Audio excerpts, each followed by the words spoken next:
We've had to close Linewall Road for many evenings and overnight for about 6 weeks as we've invested in the relining of the whole of the sewer in that area. For 16 years, the average amount that the GSD invested in our sewage infrastructure was £200,000.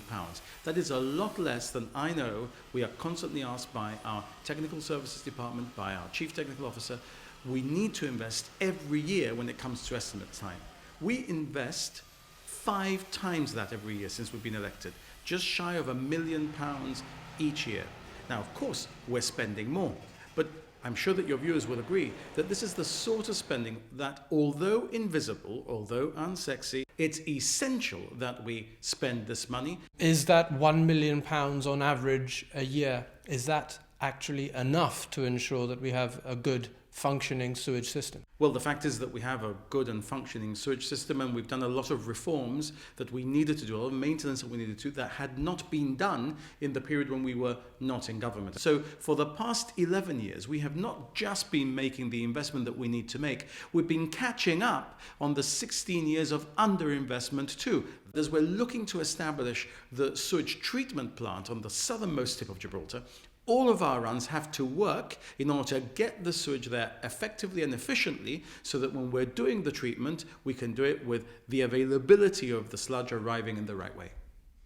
The wastewater treatment plant has already gone through the procurement process and the tender can be awarded soon after the election.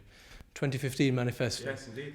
So it does sound like we've been here before. How can people feel confident that it's actually going to happen this time? Well, we have been here before, and there's a reason why we are not already cutting the ribbon on the sewage treatment plant, which is that one of the parties that succeeded in that expression of interest then went into liquidation, into bankruptcy, corporate bankruptcy. Now, look, the reality is that Gibraltar's sewage infrastructure is very complicated, especially when it comes to treatment, for a simple reason.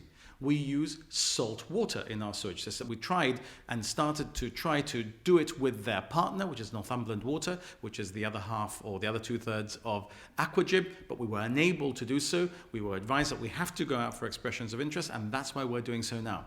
We have not yet been able to deliver, not for want of delivering, not because we haven't done everything possible, not because if you were sitting where I'm sitting, you would not have tried just as hard as we have tried. In particular, John Cortez is very concerned about these issues, but because facts get in the way. Now, in recent days, we've heard more than one mayor from the Campo area call for the Gibraltar government, in the context of the ongoing treaty negotiations, to do something about this issue and to treat its waste before pumping it into the sea, a sea which it shares with its neighbours. Does that partly explain the timing of this comment, that you are in effect under a bit of pressure in these treaty negotiations to deliver on this long-standing promise? Absolutely not. Let's be very clear. If it were, I would happily tell you, but it is not. The fact is that the mayor that made that comment was well known to be an anti-Gibraltar mayor. Let's be clear. The San Roque mayor said it as well. It is obvious that this is something that has been put on the agenda of our mayors.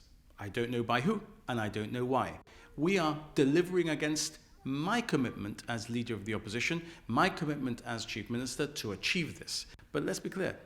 Our pumping waste into the sea is not causing a problem to our neighbours or indeed to us, because we are luckily at the confluence of the Mediterranean and the Atlantic, and our waste is dispersed very soon, but it's not something to be proud of. It's something that we have to fix. It's something that is pollution. It's organic pollution. It's not petroleum-based style pollution, but it has to be fixed, and it's not something that we can be proud of continuing to do.